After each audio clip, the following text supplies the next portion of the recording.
اب میں گزارش کرتا ہوں آل انڈیا شیعہ پرسنل بورڈ کے صدر عالی جناب مولانا مرزا محمد اشفاق صاحب قبلہ سے جو ہمارے ام محترم ہیں، میں ان سے گزارش کروں گا کہ وہ آئیں اور یہاں کو پر آ کے اپنے خیالات کا اظہار کریں، اور میں جو باہر میڈیا کے حضرات ہیں ان سے میں گزارش کروں گا کہ اب آل انڈیا شیعہ پرسنل بورڈ کے صدر مولانا مرزا محمد اشفاق صاحب مخاطب ہونے جا رہے ہیں، اور اس کے بعد تجاویز پیش ہوگی اور یہ جلسہ اپنے اختتام کی منزلوں تک پہنچے گا۔ حضرات علماء کرام اور معزز حاضرین، یہ انقلاب زمانہ اور وقت کی بات ہے کہ میں آپ کے سامنے بحیثیت صدر کے یہاں پر حاضر ہوا ہوں اور آپ کو مخاطب کر رہا ہوں۔ آل انڈیا شیعہ پرسنل لا بورڈ کے اسٹیج سے یہ میری پہلی تقریر ہے، جبکہ یہ بورڈ سن 5 میں قائم ہوا اور اس کے بعد 4 بڑے بڑے جلسے ہوئے، 2 دہلی میں، ایک بہت بڑے پیمانے پر بمبئی میں انجمن اسلام کے جو بہت بڑا گراؤنڈ ہے اس کے اوپر ہزاروں کا مجمع تھا، اور ایک یہاں جامعہ سلطانیہ میں، سلطان مدارس میں۔ عزیزان محترم، تقریر تو دور کی بات ہے، آپ اسٹیج کی تصویریں دیکھیے، کسی تصویر میں آپ مجھے دکھا دیجئے۔ کبھی میں اسٹیج پر نہیں بیٹھا، تو کیا بات ہے، کسی کو اعتراض تھا اسٹیج پر میرے بیٹھنے میں، یا کسی نے مجھے منع کر دیا تھا؟ ایسا نہیں ہے، بلکہ حقیقت یہ ہے کہ میرے لیے جو کچھ تھی وہ برادر محترم کی ذات تھی، اول سے لے کے آخر تک۔ لہذا جہاں پر وہ تشریف فرما ہوتے تھے، جس مجلس میں، جس اجتماع میں، جس تقریب میں، وہاں پر میرے دماغ میں خود اپنی ذات کا کوئی تصور پیدا ہوتا تھا، نہ میرے ذہن میں خیال آتا تھا، بلکہ مجھے زیادہ لطف آتا تھا جب میں اسٹیج کے سامنے بیٹھ کے مقررین کی تقریریں سنتا تھا اور اس میں جو کوئی خدمت کرتا تھا یا شرکت کرتا رہتا تھا۔ اور فرمایا آپ نے، مجھے وہ دن بھی یاد ہے جب مجھے وہ اس حال میں لے کے آئے تھے سلطان مدارس میں، یہاں پر تخت بچھے ہوئے تھے، ابتدائی درجات کی تعلیم ہوتی تھی اور بغدادی قاعدہ پڑھنے کی عمر جو ہوتی تھی، جو الف ب پڑھنے کا سن ہوتا تھا، تو وہ مجھے یہاں لے کے آئے تھے، انہی کے ساتھ میں آیا تھا۔ اور اس کے بعد جس اسکول میں داخل ہوا تو ان کے ساتھ گیا، کالج میں داخل ہوا تو ان کے ساتھ گیا، یونیورسٹی گیا تو ان کے ساتھ گیا، رجسٹرار آفس کہاں ہے، فیس کہاں جمع کی جاتی ہے، کون سا ڈپارٹمنٹ کہاں ہے، تو میں آپ کے سامنے کیا عرض کروں؟ نہ میرے دل میں اب کوئی تمنا ہے، نہ کوئی حوصلہ ہے، نہ کوئی ولولہ ہے۔ یہ تو ایک درد دل تھا جو میں نے آپ کے سامنے عرض کیا۔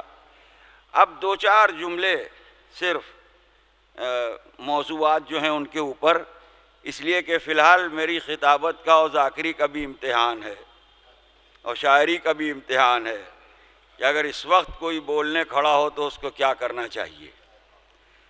تو جہاں تک 3 طلاقوں والا مسئلہ ہے، ظاہر ہے کہ تمام چیزیں اخبارات میں بھی آ رہی ہیں، رسائل میں بھی آ رہی ہیں۔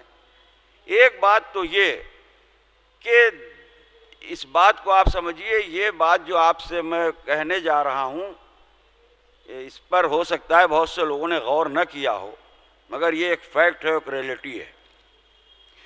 جب معاملہ انلارج ہو کے اور بڑے پیمانے پر سامنے آتا ہے، دیکھیے مسلمانوں میں فرقے ہیں، مسلمانوں میں فقہیں ہیں، مسلمانوں میں گروہ ہیں اور جماعتیں ہیں۔ ہمارا بھی ایک فرقے سے، ایک گروہ سے، ایک جماعت سے تعلق ہے، جو مجلسیں کرتا ہے، ماتم کرتا ہے، عزاداری کرتا ہے۔ یہ تمام چیزیں ہیں، فرقے ہیں اور گروہ ہیں اور جماعتیں ہیں۔ لیکن لارج اسکیل کے اوپر اور بڑے کینوس کے اوپر جب کوئی معاملہ سامنے آتا ہے تو آپ یہ بتائیے اس وقت مسلم سائیکالوجی کیا ہوتی ہے، مسلمان کے نفسیات کیا ہوتے ہیں؟ کوئی بھی مسلمان ہو، اب بعد میں آپ کہہ دیجئے کہ ہاں یہ سنی مسلمان ہے، بعد میں آپ کہہ دیجئے یہ شیعہ مسلمان ہے، آگے بڑھ کے آپ کہہ دیجئے یہ بریلوی مسلمان ہے، یہ دیوبندی مسلمان ہے، یہ اہل حدیث ہیں، یہ معاملے بات کے ہیں۔ میں یہ کہہ رہا ہوں لارج اسکیل کے اوپر جب معاملہ سامنے آتا ہے تو اس میں صرف اسلام اور مسلمان کو دیکھا جاتا ہے اور اسلام اور مسلمان کو مراد لیا جاتا ہے، اور اس کی دلیل یہ ہے کہ خدا نہ کردہ اگر کسی شہر میں یا کسی مقام پر یا کسی علاقے میں یا گجرات میں یا کہیں بھی، دیکھیے غور کیجیے گا جو آپ کے سامنے کہہ رہا ہوں، کمیونل رائٹ ہو جاتا ہے، ہندو مسلم فساد ہو جاتا ہے یا کسی بھی قسم کا رائٹ ہو جاتا ہے، کمیونل رائٹ ہو جاتا ہے کسی شہر میں یا دیہات میں یا کسی صوبے میں، تو اس وقت دیکھیے عام مسلم ٹینڈنسی اس کے اندر ہر فرقے کا آدمی ہے، ہر فقہ کا آدمی ہے، اس کے اندر شیعہ بھی ہیں، اس کے اندر سنی بھی ہیں، آپس میں لڑنے جھگڑنے والے بھی ہیں۔ ارے صاحب مسلمانوں پر بڑا ظلم ہو رہا ہے، مسلمانوں کو بڑا ستایا جا رہا ہے، مسلمانوں کو بڑا دبایا جا رہا ہے، تو ایک دم سے آپ نے منہ کیسے کھول دیا؟ پہلے گن تو لیجئے کہ وہاں شیعہ کتنے ہیں، یا وہاں مسلمان کتنے ہیں، وہاں ہم کتنے ہیں، وہاں پرائے کتنے ہیں۔ اگر وہاں پر 10,000 سنی مسلمان ہیں اور 100 شیعہ رہتے ہیں تو شیعوں کو یہ کہنے کی کیا ضرورت ہے کہ مسلمانوں پر بڑا ظلم ہو رہا ہے اور بڑا فساد ہو رہا ہے؟ اور سنایا آپ نے؟ اور اگر کسی مقام کے اوپر 1000 شیعہ ہیں اور 10 سنی ہیں، عام مسلم ٹینڈنسی، میں داعش کی بات نہیں کر رہا ہوں، طالبان کی بات نہیں کر رہا ہوں، القاعدہ کی بات نہیں کر رہا ہوں، میں عام مسلمان ذہن کی بات کر رہا ہوں۔ لوگ کہتے ہیں مسلمانوں کو دبایا جا رہا ہے، مسلمانوں کو ڈرایا جا رہا ہے، مسلمانوں پر بڑا ظلم ہو رہا ہے۔ ایسے موقع پر نہ کسی فقہ کی بات کی جاتی ہے نہ شیعہ سنی کی بات کی جاتی ہے۔ اسی طریقے سے یہ معاملات جب ابھرتے ہیں اور میڈیا میں آتے ہیں اور پرنٹ میڈیا میں آتے ہیں تو وہاں شیعہ سنی اور کوئی نہیں دیکھتا، وہاں اسلام کی بد ہوتی ہے، وہاں اسلام بدنام ہوتا ہے۔ لہذا اگر آپ اسلام کی عزت آپ کو پیاری ہے اور آپ یہ چاہتے ہیں کہ اسلام دنیا میں عزت و آبرو سے رہے تو اس کے لیے کوئی ٹرائی کیجئے اور کوئی کوشش کیجئے۔ اور یہاں پر میں آپ کے سامنے ایک عجیب بات پیش کرنے جا رہا ہوں جو آپ نے اخباروں میں دیکھی ہے اور آپ اچھی طرح جانتے ہیں، فقط ایک جملے کی بات ہے، سنیے گا شیروانی بھائی، فقط ایک جملے کی بات ہے، بہت غور سے سنیے گا اور لطف بھی بہت آئے گا۔ ابھی تک جو ڈیفرنسز اور جو اختلافات رہے ہیں ان کا تذکرہ کیا گیا، اور ظاہر ہے کہ وہ سارے کے سارے فیکٹس ہیں، کتابوں کے اندر ہیں، جو بھی جس نے بیان کیا اس کا کوئی نہ کوئی بیک گراؤنڈ ہے، کوئی نہ کوئی پس منظر ہے۔ لیکن اگر واقعی آدمی سیریس ہو تو یکجائی و یگانگت ہو سکتی ہے اور اتحاد ہو سکتا ہے اور یونٹی ہو سکتی ہے، اس لیے کہ ہمیں قرآن نے سب کچھ بتا دیا ہے۔ لائن آف ایکشن کیا ہو یہ قرآن نے بتایا۔ ارشاد ہوتا ہے تعاونوا علی البر والتقوی ولا تعاونوا علی الاثم والعدوان، نیکی اور پرہیزگاری میں کوآپریٹ کرو، ساتھ دو، تعاون کرو، گناہ میں اور سرکشی میں کوآپریٹ نہ کرو، گناہ اور سرکشی میں تم ساتھ نہ دو۔ سوال یہ پیدا ہوتا ہے کہ موسٹ امپورٹنٹ چیز اسلام کی نماز، جس کے اوپر کوئی چیز نہیں ہے اور جس سے بڑی کوئی چیز نہیں ہے۔ اول نماز اپنے بچپن سے سن رہے ہیں، فروع دین کی فہرست دیکھی تو پہلے نمبر پر نماز، ڈوبنے والے پر سے بھی ساقط نہیں ہے۔ جتنے واجبات ہیں، جتنی سنتیں ہیں، جتنے مستحبات ہیں، سب آفٹر نماز ہیں، سب نماز سے پیچھے ہیں، موسٹ امپورٹنٹ جو ہے وہ نماز ہے. غور کر رہے ہیں آپ؟ واجب ہے جسے کسی عالم میں ترک نہیں کیا جا سکتا.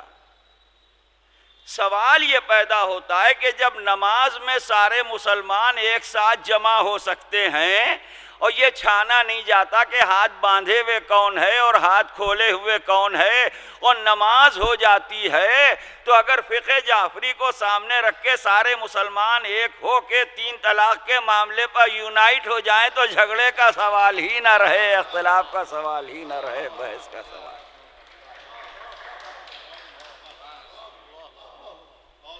مسالک الگ الگ ہیں. کیا نماز میں حنفی نہیں رہتا؟ یہ جو نمازیں ہو رہی ہیں، تصویریں آ رہی ہیں آج سے نہیں، بہت دن پہلے سے، عید کی نماز ہو یا اور کوئی جمعے کی نماز ہو یا فرض کیجئے کوئی جماعت کی نماز ہو، حنفی بھی ہے، شافعی بھی ہے، مالکی بھی ہے، حنبلی بھی ہے، جعفری بھی ہے، اور سب نماز پڑھ رہے ہیں. تو اتنے بڑے واجب میں جو اول نمبر پر ہے، جب اس میں اختلاف ختم ہو سکتا ہے تو نکاح تو بیچارہ بہت بعد میں ہے. ہزاروں لاکھوں تو بغیر نکاح کے اس دنیا سے چلے جاتے ہیں، تو ان کے سامنے تو طلاق کا لفظ ہی نہیں آتا. جب نکاح ہی سے ملاقات نہ ہوئی تو طلاق کا کیا سوال پیدا ہوتا ہے. اب رہ گیا یہ معاملہ. یہ تو سارے مسلمانوں پڑھے لکھے جانتے ہیں. فقہ جعفری، محمد ابن جعفر ابن محمد، اثنا عشریوں کے چھٹے امام جعفر صادق علیہ السلام، لیکن پورے عالم اسلام کے لیے لائق احترام، پوری علمی دنیا کے لیے لائق احترام. اور پھر یہ کہ امام اعظم جن کا نام پہلے آتا ہے، امام اعظم امام ابو حنیفہ، وہ ان کا یہ قول ہے کہ اگر وہ 2 سال جو میں نے امام جعفر صادق کی شاگردی میں گزارے، وہ 2 برس اگر نہ ہوتے تو میں ہلاک ہو جاتا. یہ عجیب بات ہے کہ امامت کے سامنے جو بھی آیا اس نے یہی کہا کہ یہ نہ ہوتے تو میں ہلاک ہو جاتا، یہ نہ ہوتے تو میں ہلاک ہو جاتا. تو آپ دیکھیے کنٹینیویشن ہے، ایک دوسرے کا شاگرد ہے. وہ امام جعفر صادق علیہ السلام کے شاگرد، پھر بقیہ ان کے شاگرد. اور دوسری چیز یہ ہے، یہ تو چھٹے امام کا معاملہ ہے جنہوں نے ہماری فقہ کو مرتب کیا اور مدون کیا، جن کی بنا پر ہمیں جعفری کہا جاتا ہے. وہ اصلاً محمدی ہے، لیکن چونکہ پہچانا گیا معاملہ اور شناخت ہوئی چھٹے امام کے زمانے میں، لہذا جعفری کہے جاتے ہیں. لیکن فقہوں کا معاملہ کھچ کے ڈائریکٹ پہنچتا ہے امیر المومنین کے اوپر. جو سلسلہ ہے، جن لوگوں نے پڑھا ہے، جو چاروں ائمہ اربعہ ہیں، آفٹر آل ابن عباس کے ذریعے سے، ان کے ذریعے سے، ان کے ذریعے سے، ان کے وسیلے سے جو معاملہ پہنچتا ہے وہ حضرت علی ابن ابی طالب علیہ السلام کے اوپر. سب کے چیف اور سب کے ہیڈ جو ہیں وہ علی ہیں. تو وہ تو جس نے بات کہہ دی اس نے کہہ دی، مگر اس اعتبار سے میں کہہ رہا ہوں کہ بڑی مضبوط بات ہے شیروانی صاحب کی کہ اس پورے نظام کو کنٹینیویشن سے اگر آپ مان بھی رہے ہیں تو لاسٹ میں علی ہی کی بات ماننا پڑے گی. اور علی کا ڈائریکٹ رشتہ ہے امام جعفر صادق علیہ السلام سے. تو اصلاح کی صورت پیدا ہو سکتی ہے، ایسا نہیں ہے.